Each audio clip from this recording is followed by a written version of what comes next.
स्वागत है आप सभी का आपके अपने YouTube channel applied GK 2.0 channel पर। तो फ्रेंड्स, आज की इस वीडियो में हम बात करने वाले हैं भारत के भूगोल यानी कि इंडियन ज्योग्राफी से related most important 60 exam winning question से, जो कि आपके किसी भी कॉम्पिटिटिव एग्जामिनेशन के लिए काफ़ी ज़्यादा हेल्पफुल रहने वाले हैं।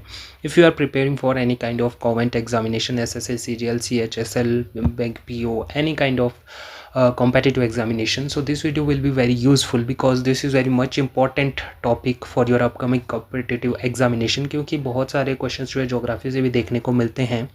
तो ये इंपॉर्टेंट टॉपिक हमारे लिए रहेगा और साथ ही साथ इस वीडियो में मैं आपको एडिशनल फैक्ट्स भी प्रोवाइड करने वाला हूँ और सारी जो नॉलेज है इन डेप्थली आपको कवर हो जाएगी, टॉपिक वाइज कवर हो जाएगी। तो इस वीडियो का एंड तक ज़रूर देखेगा और साथ ही साथ अगर आप हमारे चैनल पर नए हैं तो चैनल को एक बार जाकर ज़रूर सब्सक्राइब कर लीजिएगा, ताकि आपको रोज़ाना ही इसी तरह की वीडियोस आपके मोबाइल फ़ोन पर सबसे पहले मिले। तो भारत के भूगोल से रिलेटेड पहला फैक्ट तो यही होना चाहिए कि ज्योग्राफी होती क्या है, किन वर्ड से मिलकर बनी है। ज्योग्राफी बेसिकली जो है दो वर्ड से मिलकर बनी है, वो है जियो प्लस ग्राफी। जियो का मतलब होता है अर्थ एंड ग्राफी का मतलब होता है स्टडी, यानी कि study of the earth is called geography. ठीक है, और नोट करना चाहे तो आप ये भी कर सकते हैं, भूगोल के जनक जो है हिकेटियस को कहा जाता है, ये आपको पता होना चाहिए। और विश्व के मानचित्र का निर्माता जो है एनेक्सीमेंडलर थे, वर्ल्ड मैप को जिसने बनाया था। ठीक है, और ग्लोब जो था हमारा वो मार्टिन बेहम ने बनाया था। और वर्तमान भूगोल के जनक जो है अलेक्जेंडर वॉन हेम्बोल्ट को कहा जाता है। ये आपको याद रखना है, बहुत इंपॉर्टेंट क्वेश्चन है। और इसके साथ साथ एक इंपॉर्टेंट फैक्ट भी है, हिकेटियस की एक बुक थी जस्ट पीरियोडस। जस्ट पीरियोडस में उन्होंने भौगोलिक तत्वों के क्रमबद्ध समावेश किया था। ठीक है, ये आपने याद रखना है, ये एग्ज़ाम में पूछा भी जा चुका है। ठीक है, एग्ज़ाम में ये बार बार एग्ज़ाम में रिपीट होता आ रहा है। ठीक है, और इसके अलावा थोड़े से मैं इंपॉर्टेंट फैक्ट और एक बताना चाहूँगा। Cape of Good Hope is a place through which Vasco da Gama entered in India for the first time in 1498।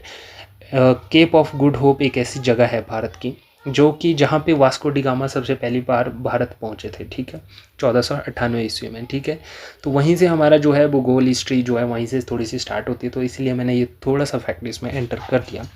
तो शुरू करते हैं अपने फर्स्ट क्वेश्चन के साथ, जो कि बहुत इंपॉर्टेंट रहने वाला है आपके एग्ज़ाम के लिए। पहला क्वेश्चन है, पृथ्वी की सतह पर पूर्व पश्चिम दिशा में खींचे जाने वाली जो काल्पनिक रेखाएं होती हैं क्या कहलाती हैं? यानी कि आपके पास मैप ही है, मैप से ही समझो आप। तो ये आपके पास इस तरह से कुछ लाइंस दिख रही होंगी। ठीक है, इस मैप के ऊपर कुछ इस तरह की लाइंस, ठीक है, जो ड्रॉ हुई हैं। ये रेखाएं, पहली बात तो इन रेखाओं के बारे में मैं आपको बता देता हूँ, ये काल्पनिक रेखाएँ होती हैं। और यहाँ पे होता है आपके पास east side, west side, north side and south side. तो हमारा क्वेश्चन है पूर्व से पश्चिम की ओर, यानी कि पूर्व ईस्ट से वेस्ट की ओर कौन सी रेखाएं खींची जाती है? तो इसका राइट आंसर हो जाएगा बी। इन रेखाओं को हम कहते हैं अक्षांशीय रेखाएं, अक्षांश रेखाएं भी इन्हें कहा जाता है। ठीक है, और ये जो अक्षांश रेखाएं होती है, ग्लोब पर जो है सभी अक्षांश रेखाएं एक दूसरे के समानांतर होती है और इसके बीच का जो डिस्टेंस होता है वो लगभग 111 किलोमीटर तक होता है। ये आपको ज़रूर नोट डाउन कर लेना है, एग्जाम में पूछा भी जा चुका है। ठीक है, तो पूर्व से पश्चिम की ओर अक्षांश रेखाएं खींची जाती है जिनके बीच की दूरी 111 किलोमीटर तक होती हैं और एक दूसरे के समानांतर होती हैं। एग्जाम में ये क्वेश्चन पूछा भी जाता है और पूछा भी जा चुका है। क्वेश्चन नंबर सेकेंड, पृथ्वी पर उत्तर से दक्षिण ध्रुव की ओर खींचे जाने वाली काल्पनिक रेखाएं। अब आपके पास यहाँ पे ग्लोब दिख रहा होगा या फिर, ठीक है, तो इसमें मैंने बताया था आपको, ये नॉर्थ साइड होती है, उत्तरी गोलार्ध और दक्षिणी गोलार्ध, यानी कि नॉर्थ से साउथ की ओर जितनी भी जो काल्पनिक रेखाएं होंगी उनको हम कहेंगे देशांतर रेखाएं। ये भी आपने ज़रूर नोट डाउन कर लेना है, इनको हम कहेंगे देशांतर रेखाएं। और दो देशांतर रेखाओं के बीच सबसे अधिक दूरी जो है भूमध्य रेखा पर होती है। भूमध्य का मतलब होता है इक्वेटर, जो कि पृथ्वी को दो भागों में बांटती है और इसके बीच का जो डिस्टेंस होगा वो 111.3 किलोमीटर होगा इक्वेटर पर। सबसे ज़्यादा डिस्टेंस इक्वेटर पर होगा, ये आपको नोट डाउन कर लेना, बहुत ही इंपॉर्टेंट क्वेश्चन है एग्जाम के पॉइंट ऑफ व्यू से। बढ़ते हैं अपने नेक्स्ट क्वेश्चन की ओर। हमारा क्वेश्चन नंबर थर्ड, 0 डिग्री अक्षांश पर स्थित वह काल्पनिक रेखा जो पृथ्वी को उत्तरी और दक्षिणी गोलार्ध में बांटती है उसको क्या कहते हैं? 0 डिग्री अक्षांश पे जो हमारे पास ये लाइन दिख रही है डॉटेड पे, इसको क्या कहेंगे? अब इसको हम कहेंगे इक्वेटर या फिर भूमध्य रेखा। ये बहुत इंपॉर्टेंट है, एग्जाम में पूछी भी जा चुकी है। ठीक है, ये आपको याद रखनी है। नेक्स्ट क्वेश्चन की ओर बढ़ते, क्वेश्चन नंबर 4, 0 डिग्री देशांतर रेखा को क्या कहा जाता है जो विश्व समय की गणना का आधार माना जाता है। अब 0 डिग्री अक्षांश पर हमें दिख रहा था, हमने इस लाइन को बोला कि ये इक्वेटर लाइन है, और इसी जो इक्वेटर है इसी को हम समय निर्धारण या अंतर्राष्ट्रीय सीमा समय रेखा भी कहते हैं। क्या कहते हैं? अंतर्राष्ट्रीय समय रेखा या फिर ग्रीनविच रेखा। ये आपको ज़रूर नोट डाउन कर लेना है, यानी कि सी इसका राइट आंसर होगा। ग्रीनविच रेखा या अंतर्राष्ट्रीय समय रेखा भी इसको कहा जाता है। इसी से हम GMT जिसको बोलते हैं ना, ग्रीनविच टाइम जो होगा वो इसी रेखा से ही तय होता है, ठीक है। और इसके अलावा 180 डिग्री पे जो होगी उसको हम कहेंगे अंतर्राष्ट्रीय तिथि रेखा, ठीक है। ये आपको ज़रूर नोट डाउन कर लेना है। बढ़ते नेक्स्ट क्वेश्चन की ओर, क्वेश्चन नंबर 5, ग्रीनविच देशांतर रेखा मुख्य रूप से किस देश से होकर गुजरती है जहां से विश्व समय की गणना की जाती है। यानी कि मुख्य रूप से कहां से गुजरती है ग्रीनविच रेखा, तो इसका राइट आंसर हो जाएगा बी, यानी कि यूनाइटेड किंगडम। बहुत इंपॉर्टेंट क्वेश्चन है, ये भी आपने नोट डाउन कर लेना है। क्वेश्चन नंबर 6, पृथ्वी पर कुल कितनी अक्षांश रेखाएं मानी जाती है जो 0 से 90 डिग्री उत्तर और दक्षिण तक फैली होती हैं।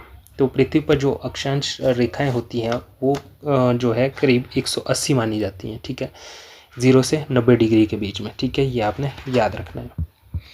बढ़ते अपने नेक्स्ट क्वेश्चन की ओर, क्वेश्चन नंबर 7, पृथ्वी पर ध्रुव से ध्रुव तक खींची गई कुल देशांतर रेखाओं की संख्या। अब देशांतर रेखाएं कितनी होती हैं, तो इसका राइट आंसर हो जाएगा सी, 360 जो है आपके पास जो है देशांतर रेखाएं होती हैं। ये भी आपको याद रखना है। क्वेश्चन नंबर 8, 23.5 डिग्री, यानी कि ये 0 डिग्री हो गया, उसके बाद आ गया 23.5 डिग्री, ये वाली जो लाइन है, उत्तरी अक्षांश पर स्थित वह महत्वपूर्ण रेखा कौन सी है जो उष्णकटिबंधीय की उत्तर सीमा बनाती है। यानी कि 23 से 1/2 डिग्री पे जो भी लाइन होगी उसको हम कहेंगे कर्क रेखा। ऑप्शन बी, यानी कि नॉर्थन साइड, यानी कि नॉर्थ पोल पे, उत्तरी गोलार्ध पे कौन सी रेखा होगी? कर्क रेखा होगी। बहुत ही इंपॉर्टेंट है। कर्क रेखा भारत के 7 राज्यों से होकर गुजरती है, तो आपको पता ही होगा। अगर इसका जवाब आपने मुझे कमेंट सेक्शन में बताना है कि कर्क रेखा भारत के किन किन राज्यों से होकर गुजरती है। बहुत ही इजी क्वेश्चन है, आपको ये आना ही चाहिए। दूसरी बात, इसी पॉइंट से लेके कि 23 से 1/2 डिग्री पर, यानी 21 जून, ये डेट आपको याद रखनी है, एग्जाम में पूछी जा चुकी है। 21 जून को जो है सूर्य जो है डायरेक्टली कर्क रेखा के एकदम ऊपर होता है, इसीलिए यह उत्तरी गोलार्ध का सबसे बड़ा दिन होता है। कब? 21 जून को। और बात करता हूँ 22 दिसंबर। 22 दिसंबर को क्या होगा? जो 23 से 1/2 डिग्री, यानी कि साउथर्न साइड, यानी कि दक्षिणी गोलार्ध पर जो सूर्य होता है वो मकर रेखा के बिल्कुल ऊपर होता है, तो इसीलिए उसको क्या कहते हैं, वो जो दिन होता है वो दक्षिणी गोलार्ध का सबसे बड़ा दिन होता है उस टाइम पीरियड पे, उस टाइम पे, ठीक है। ये आपने ज़रूर नोट डाउन कर लेना है।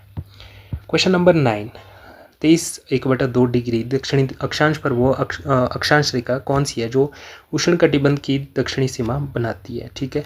तो मैंने कहा 23 से 1/2, ये हो गया नॉर्थन पोल और ये हो गया साउथर्न पोल, यानी कि उत्तरी गोलार्ध पर, ये हो गया दक्षिण गोलार्ध पर। उत्तरी गोलार्ध पर थी हमारे पास ट्रॉपिक ऑफ कैंसर और दक्षिण गोलार्ध पे होगी मकर रेखा, ठीक है। ये आपने याद रखनी है। तो सही आंसर हो जाएगा ऑप्शन नंबर बी, मकर रेखा। YouTube में ये सबसे इंपॉर्टेंट वीडियो है फ्रेंड्स। अगर आपको वीडियो पसंद आ रही है, मेरा थोड़ा सा भी हार्डवर्क आप में इसको पसंद आ रहा है, तो वीडियो को एक लाइक करके चैनल को भी ज़रूर सब्सक्राइब कर लीजिएगा और अपने 2 फ्रेंड्स के साथ इस वीडियो को ज़रूर शेयर करें।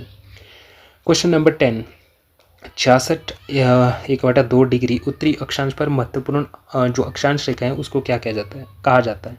अब 23 डिग्री पर होगी और अब बात आती है 66 से 1/2 डिग्री पर, ठीक है, नॉर्थन पोल पर, उत्तरी अक्षांश पर, ठीक है।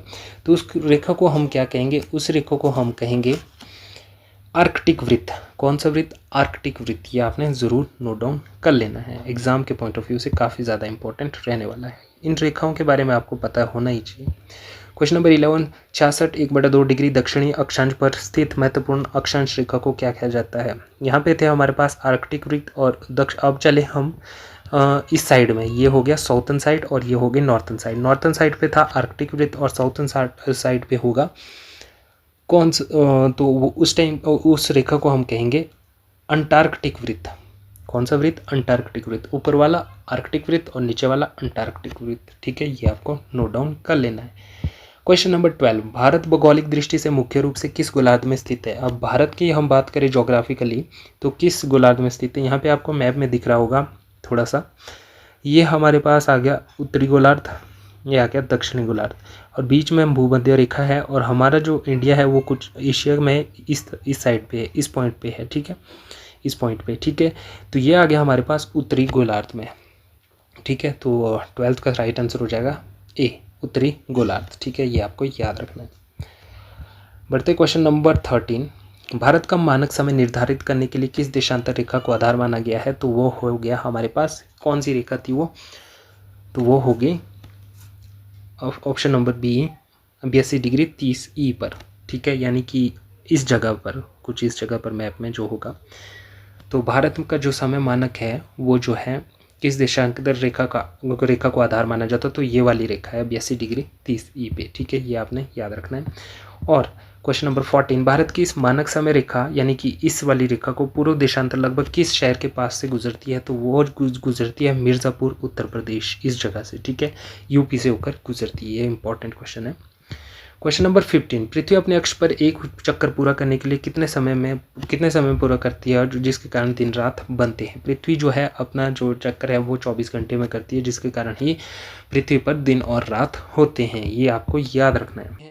क्वेश्चन नंबर 16, पृथ्वी अपने अक्ष पर घूमने की प्रक्रिया को क्या कहा जाता है? हो जाएगा बी, घूर्णन। पृथ्वी जब अपने अक्ष पर घूमती है तो उसे हम कहते हैं घूर्णन, ये आपको याद रखना है। बढ़ते अपने नेक्स्ट क्वेश्चन की ओर। क्वेश्चन नंबर 17, पृथ्वी के सूर्य के चारों ओर घूमने की प्रक्रिया को क्या कहा जाता है? पृथ्वी जब सूर्य के चारों ओर घूमती है तो उस प्रक्रिया को कहते हैं परिक्रमण, ये भी आपने इंपॉर्टेंटली याद रखना है। क्वेश्चन नंबर 18, पृथ्वी सूर्य के चारों ओर अपनी कक्षा में एक चक्कर पूरा करने में कितना समय लेती है? तो लेती है 365 दिन, ठीक है, 365 1/4, एक चौथाई दिन, ठीक है, ये आपको याद रखना, बहुत इंपॉर्टेंट क्वेश्चन है एग्जाम के लिए। नेक्स्ट क्वेश्चन है क्वेश्चन नंबर 19, ग्रीनविच माध्य समय को संक्षेप में क्या कहा जाता है? तो उसे कहा जाता है GMT, ठीक है, ग्रीनविच माध्य समय को GMT कहा जाता है। बढ़ते अपने नेक्स्ट क्वेश्चन की ओर। क्वेश्चन नंबर 20, लगभग 180 डिग्री देशांतर के पास स्थित वह रेखा कौन सी है जहां तिथि बदल जाती है? तो इसका राइट आंसर हो जाएगा ऑप्शन नंबर बी, अंतर्राष्ट्रीय तिथि रेखा, यानी कि मैं पहले भी बता रहा था 180 डिग्री जो हमारे पास देशांतर रेखा होगी उसको अंतर्राष्ट्रीय तिथि रेखा कहा जाता है, क्योंकि इसका तिथि निर्धारण के लिए यूज़ किया जाता है, ये आपको याद रखना है। अब बढ़ते हैं अपने नेक्स्ट क्वेश्चन की ओर, जो कि रहेगा सौरमंडल से रिलेटेड, एग्जाम के लिए बहुत इंपॉर्टेंट है। सबसे पहले तो हमें इसमें ज्ञात होना चाहिए सौरमंडल क्या होता है। सौरमंडल होता है the system of sun and celestial bodies, like जो हमारे पास प्लैनेट्स होते हैं, उपग्रह, धूमकेतु होते हैं, उनका जो है सन के अराउंड रिवॉल्व करना ड्यू टू ग्रेविटी, उसको ही हम कहते हैं सोलर सिस्टम, ठीक है। कुछ होते हैं उपग्रह धूमकेतु जो कि सन के अराउंड रिवॉल्व करते हैं ड्यू टू द ग्रेविटी, ठीक है, उसी को हम सोलर सिस्टम कहते हैं। तो सौरमंडल का केंद्र कौन सा खगोलीय पिंड है जिसके चारों ओर सभी ग्रह घूमते हैं, ठीक है। तो इसका जो राइट आंसर हो जाएगा ऑप्शन नंबर बी, सूर्य, यानी कि सूर्य के चारों ओर ही जो हैं सभी ग्रह घूमते हैं। जैसा कि मैंने कहा, जो system of sun and celestial body revolves around the sun due to the gravity is called solar system, and यही जो है सन के अराउंड, जिस तरह से आप इमेज में भी देख पा रहे होंगे, जो हमारे ग्रह हैं, धूमकेतु हैं, एस्ट्रॉइड्स वगैरह हैं जो कि सन के अराउंड रिवॉल्व करते हैं, ठीक है, ये आपको याद करना है। नेक्स्ट क्वेश्चन है क्वेश्चन नंबर 22, सूर्य किस प्रकार का एक तारा माना जाता है? सूर्य एक तारा है, ये आपको याद होना चाहिए, और इसे पीला बौना भी कहा जाता है, एक पीला बौना तारा के नाम से इसे जाना जाता है, ये आपको याद रखना है। क्वेश्चन नंबर 23, वर्तमान वैज्ञानिक मान्यता के अनुसार सौरमंडल में कुल कितने ग्रह हैं? तो सौरमंडल में कुल कितने ग्रह हैं? तो वे हैं 8 ग्रह, ये आपको याद रखना है, बहुत ही इंपॉर्टेंट है एग्जाम के लिए, ठीक है। जैसे बुध, शुक्र, पृथ्वी, चंद्रमा, मंगल, बृहस्पति, शनि, अरुण, ये जो है हमारे कुछ सौरमंडल के ग्रह हैं, तो ये आपको याद रखने हैं। बढ़ते हैं नेक्स्ट क्वेश्चन की ओर। क्वेश्चन नंबर, सूर्य के सबसे निकट स्थित ग्रह कौन सा है? ये सन है, और इसके सबसे नज़दीक जो होगा वो कौन सा ग्रह होगा? तो सबसे जो नज़दीक होगा सन के वो होगा बुध ग्रह, यानी कि ऑप्शन नंबर बी आपके पास राइट आंसर हो जाएगा। बुध जो है सूर्य के सबसे निकट जो है ग्रह है और सबसे छोटा ग्रह भी इसी को कहा जाता है, ठीक है। और इसमें चुंबक मतलब मैग्नेटिक क्वालिटीज़ भी होती हैं और ये तेज़ परिक्रमा करता है सूर्य के चारों ओर। इसमें जो है दिन गर्म होता है और रात ठंडी होती है और इसका कोई अपना उपग्रह भी नहीं है बुध ग्रह का, ठीक है। क्वेश्चन नंबर 25, सौरमंडल का सबसे बड़ा ग्रह कौन सा है? सौरमंडल का सबसे बड़ा ग्रह जो है वो है Brihaspati, option number B right answer. और ये जो है इसका एक उपग्रह है, उसका नाम है गैनीमेड उपग्रह, ठीक है। सबसे बड़ा उपग्रह है और इसके सभी उपग्रहों में से यही जो है सबसे बड़ा उपग्रह है, गैनीमेड उपग्रह बृहस्पति। बहुत ही इंपॉर्टेंट है एग्जाम के लिए, ज़रूर आपने नोट डाउन कर लेना है।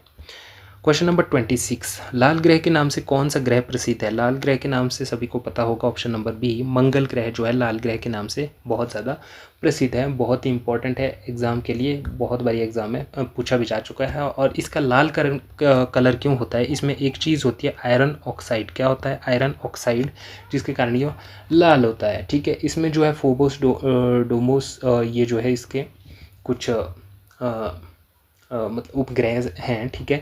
और इसे जो है 687 दिन लगते हैं सूर्य की परिक्रमा करने में और यहाँ पे जो है जल होने की संभावना भी बताई जाती है, ठीक है। ये आपको याद रखना है। नेक्स्ट क्वेश्चन की ओर बढ़ते हैं। क्वेश्चन नंबर 27, सौरमंडल का सबसे चमकीला ग्रह कौन सा है जो सुबह और शाम को आसानी से दिखाई दे जाता है? इसका राइट आंसर हो जाएगा शुक्र ग्रह। शुक्र ग्रह जो है सबसे चमकीला है, एग्ज़ाम में पूछा भी जा चुका। और सबसे अर्थ के सबसे क्लोजेस्ट जो ग्रह है वो जो है आपके पास शुक्र ग्रह है, तो ये आपको याद रखना है। और इसे बोर का तारा नाम से भी जाना जाता है, सांझ का तारा, बोर का तारा, जुड़वा बहन, ठीक है, इस नामों से इसको जाना जाता है। और यह जो है क्लॉकवाइज रोटेशन करता है, इसका भी कोई उपग्रह नहीं है, ये आपको याद रखना है। क्वेश्चन नंबर 28, पृथ्वी का एकमात्र प्राकृतिक उपग्रह कौन सा है? एकमात्र प्राकृतिक उपग्रह पृथ्वी का, तो राइट आंसर हो जाएगा सी मून।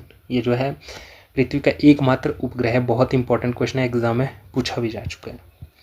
क्वेश्चन नंबर 29, सौरमंडल का सबसे छोटा ग्रह कौन सा है? सबसे छोटा ग्रह है ए बुध ग्रह, जो मैंने पहले ही बताया सबसे पास सूर्य के और सबसे छोटा ग्रह है, ठीक है। ये आपको याद रखना है। बढ़ते हैं अपने नेक्स्ट क्वेश्चन की ओर। क्वेश्चन नंबर 30, किस ग्रह के चारों ओर सुंदर वलय यानी कि रिंग्स पाए जाते हैं जिसके कारण वो विशेष रूप से प्रसिद्ध हैं? तो राइट आंसर हो जाएगा option number B Shani. Ring जैसे जो स्ट्रक्चर होता है वो जो है शनि के पास होता है और यह जल में रखने पर तैरता है, ऐसा कहा जाता है। इसका एक उपग्रह है जिसका नाम है टाइटन, जिसमें जो है पृथ्वी के जैसा वायुमंडल है और इसमें जो है 82 उपग्रह हैं, सबसे ज़्यादा उपग्रह हैं, ठीक है, बाकी ग्रहों की अपेक्षा, ठीक है। क्वेश्चन नंबर 31, सूर्य का प्रकाश पृथ्वी तक पहुंचने में कितना समय लेता है? लगभग 8 मिनट 20 सेकंड, ये आपको याद रखना है, बहुत इंपॉर्टेंट क्वेश्चन है। क्वेश्चन नंबर 32, सूर्य से पृथ्वी की औसत दूरी लगभग कितनी मानी जाती है? सूर्य और अर्थ के बीच का जो डिस्टेंस है वो कितना माना जाता है? 150 मिलियन किलोमीटर, ये भी आपको नोट कर लेना है। नेक्स्ट क्वेश्चन है क्वेश्चन नंबर 33, आकाश गंगा यानी कि गैलेक्सी को अंग्रेजी में किस नाम से जाना जाता है जिसमें हमारा सौरमंडल स्थित है? तो इसका राइट आंसर हो जाएगा ऑप्शन नंबर बी मिल्की वे भी इसको कहा जाता है। बहुत ही इंपॉर्टेंट क्वेश्चन रहेगा। नेक्स्ट क्वेश्चन है क्वेश्चन नंबर 34, चंद्र ग्रहण तब होता है जब पृथ्वी किसके बीच आ जाती है? चंद्र ग्रहण कब होता है, ठीक है, उस टाइम पीरियड पे क्या होता है? जो चंद्र ग्रहण तब होता है जब पृथ्वी के बीच में सूर्य और चंद्रमा आ जाते हैं, उसको ही हम कहते हैं चंद्र ग्रहण, ठीक है, ये भी आपको याद रखना है। नेक्स्ट क्वेश्चन है क्वेश्चन नंबर 35, सूर्य ग्रहण तब होता है जब चंद्रमा किसके बीच आ जाता है? तो चंद्रमा के तो इसके बीच आ जाता है पृथ्वी और सूर्य। सूर्य ग्रहण तब होता है जब चंद्रमा के बीच पृथ्वी और सूर्य आ जाते हैं, ये भी आपको नोट डाउन कर लेना है। क्वेश्चन नंबर 36, पृथ्वी की दूरी लगभग कितने कोण पर झुकी है जिसके कारण ऋतु परिवर्तन होता है? ऋतु परिवर्तन के कारण जो है इसके वजह से होता है, पृथ्वी की दूरी जो है उस टाइम पे इतने डिग्री पर झुकी होती है। कितने डिग्री पर? आंसर होगा 23.1/2 डिग्री पर, ये आपको याद रखना है। इसी के कारण ही ऋतु परिवर्तन होते हैं, ये आपको नोट डाउन कर लेना है। क्वेश्चन नंबर 37, पृथ्वी का आकार वैज्ञानिक दृष्टि से किस प्रकार का माना जाता है? तो पृथ्वी का आकार वैज्ञानिक दृष्टि से जियोइड के वैज्ञानिक दृष्टि से पृथ्वी का आकार जो है जियोड आकार का माना जाता है, इस प्रकार से का माना जाता है, ये आपको याद रखना है। क्वेश्चन नंबर 38, पृथ्वी का सबसे निकटतम तारा कौन सा है? अब यहाँ पे ग्रह नहीं पूछा है, यहाँ पे तारा पूछा है, तो वो हो गया सूर्य। सूर्य भी एक तारा है जो कि सबसे निकटतम है, ठीक है, ये आपको याद रखना है। क्वेश्चन नंबर 39, पृथ्वी की अनुमानित आयु लगभग कितनी मानी जाती है? पृथ्वी की जो अनुमानित आयु है वो लगभग मानी जाती है 4.6 अरब वर्ष, ठीक है, ये आपको याद रखना है। नेक्स्ट क्वेश्चन है क्वेश्चन नंबर 40, बृहस्पति ग्रह का सबसे बड़ा उपग्रह कौन सा है? ये मैंने आपको बता दिया है, गैनीमेड, ये भी इम्पोर्टेंट है। गैनीमेड या फिर गैनीमेड सबसे बड़ा उपग्रह है इसके साथ बाकी सारे उपग्रहों में से, ठीक है, बृहस्पति का ये है। बहुत इंपॉर्टेंट क्वेश्चन है, वेरी इंपॉर्टेंट क्वेश्चन है एग्जाम के पॉइंट ऑफ व्यू से, ठीक है। अब आगे मैं थोड़े से आपको वन लाइनर क्वेश्चन करूँगा ताकि आपको ये याद एज इट इज़ ही रहे, ठीक है। तो पहला क्वेश्चन यानी कि 41 क्वेश्चन है, सूर्य की ऊर्जा किस प्रक्रिया से उत्पन्न होती है? तो उसके कहते हैं हम नाभिकीय संलयन, बहुत इंपॉर्टेंट है। क्वेश्चन नंबर 42, पृथ्वी का विषुवतीय व्यास कितना है? तो वो है 12,756 किलोमीटर, ठीक है। क्वेश्चन नंबर 43, पृथ्वी का ध्रुवीय व्यास कितना है? तो वो है 12,714 किलोमीटर, ये भी आपने याद रखना है। क्वेश्चन नंबर 44, सूर्य का सबसे बाहरी भाग क्या कहलाता है? उसको बोलते हैं हम कोरोना, वो बीमारी नहीं, सूर्य का जो बाहरी परत है उसी को कहते हैं कोरोना। क्वेश्चन नंबर 45, पृथ्वी पर ऋतु परिवर्तन का मुख्य कारण दूरी का झुकाव या परिक्रमण। दूरी का झुकाव कितने पे बोला था मैंने? 23.1/2 डिग्री पर, जिसके कारण ऋतु परिवर्तन होते हैं, ये आपको याद रखना है। सौरमंडल की खोज का श्रेय किसे दिया जाता है? कॉपरनिकस, बहुत इंपॉर्टेंट है, इंपॉर्टेंट से भी इंपॉर्टेंट क्वेश्चन, ये आपको याद रखना है। नेक्स्ट क्वेश्चन है क्वेश्चन नंबर 47, दूरबीन का प्रयोग खगोल अध्ययन में प्रसिद्ध करने वाले वैज्ञानिक कौन थे? उनका नाम था गैलीलियो गैलीली, ठीक है, ये आपको याद रखना है। बढ़ते हैं नेक्स्ट क्वेश्चन की ओर। क्वेश्चन नंबर 48, पृथ्वी के चारों ओर घूमने वाले पिंड को क्या कहा जाता है? पृथ्वी के चारों ओर जो घूमते रहते जो पिंड है उनको कहते हैं उपग्रह। क्वेश्चन नंबर 49, चंद्रमा का वायुमंडल क्यों नहीं है? क्योंकि उसमें जो ग्रेविटेशनल फोर्स है वो बिल्कुल लो है या नाममात्र है, ठीक है, ये आपको याद रखना है। क्वेश्चन नंबर 50, सूर्य का वास्तविक रंग क्या है? सूर्य का जो वास्तविक रंग है वो है सफ़ेद। क्वेश्चन नंबर 51, सबसे तेज घूमने वाला ग्रह बृहस्पति सबसे तेज परिक्रमा करता है, ठीक है। क्वेश्चन नंबर 52, सबसे स्लोली जो घूमने वाला ग्रह है वो कौन सा है? शुक्र ग्रह। क्वेश्चन नंबर 53, सौरमंडल का सबसे ठंडा ग्रह यूरेनस, ठीक है, ये भी आपको याद रखना है। क्वेश्चन नंबर 54, सबसे अधिक उपग्रह किस ग्रह के पास है? वो है शनि। शनि जो ग्रह है इसके पास 82 उपग्रह, सबसे ज़्यादा उपग्रह हैं। क्वेश्चन नंबर 55, पृथ्वी को नीला ग्रह क्यों कहा जाता है? नीला ग्रह का मतलब है कि जब पृथ्वी को स्पेस से देखते हैं तो वो पूरी नीली दिखती है, क्यों? क्योंकि उसमें जल की अधिकता होती है, ठीक है, ये भी आपको याद रखना है। क्वेश्चन नंबर 56, चंद्रमा पर पहला मानव कौन गया था? नील आर्मस्ट्रॉन्ग, ये तो आपको बचपन से ही पता होगा, फिर भी आपको याद रखना बहुत इंपॉर्टेंट है। 57, पृथ्वी की सतह का लगभग कितना भाग जल से ढका हुआ है? तो वो है 71%, ये भी आपको याद रखना है। क्वेश्चन नंबर 58, पृथ्वी की सतह का लगभग कितना भाग स्थल है? 29%, ये तो बेसिक इन्फॉर्मेशन है, ये आपको ज़रूर याद होनी चाहिए। सूर्य के सबसे निकट ग्रहों को क्या कहा जाता है? तो उनको कहा जाता है आंतरिक ग्रह। जो सूर्य के सबसे निकट होते हैं उसको जो है आंतरिक ग्रह कहा जाता है। हमारा लास्ट क्वेश्चन है, बृहस्पति, शनि, यूरेनस, नेपच्यून को किस श्रेणी के ग्रह कहा जाता है? तो उन्हें कहा जाता है बाहरी ग्रह, ये बाह्य ग्रह या बाहरी ग्रह कहा जाता है, ठीक है। तो फ्रेंड्स, आज के इस वीडियो हमने most important 60 exam winning questions जो कि काफ़ी ज़्यादा इंपॉर्टेंट है भूगोल के टॉपिक से रिलेटेड। नेक्स्ट वीडियो में हम बात करेंगे अर्थ की जो इंटरनल स्ट्रक्चर है उससे रिलेटेड इंपॉर्टेंट क्वेश्चन और कुछ अदर टॉपिक्स भी मैं इंक्लूड करूँगा जो कि आपके किसी भी कॉम्पिटिटिव एग्जामिनेशन के लिए काफ़ी ज़्यादा हेल्पफुल रहने वाले हैं, ठीक है। तो इस वीडियो को भी लाइक करिएगा और इस चैनल को भी ज़रूर सब्सक्राइब कर लीजिएगा ताकि आपको रोज़ाना ही इसी तरह के वीडियोस आपके मोबाइल फ़ोन पर सबसे पहले मिलें और ताकि आपकी जो जर्नी है for cracking any type of competitive examination और आपका जो एम्बिशन है उसको क्रैक करने में आपको बहुत आसानी मिल सके। तो मिलता हूँ अपने नेक्स्ट वीडियो में, तब तक के लिए thanks for watching the video and best of luck for your upcoming competitive examinations.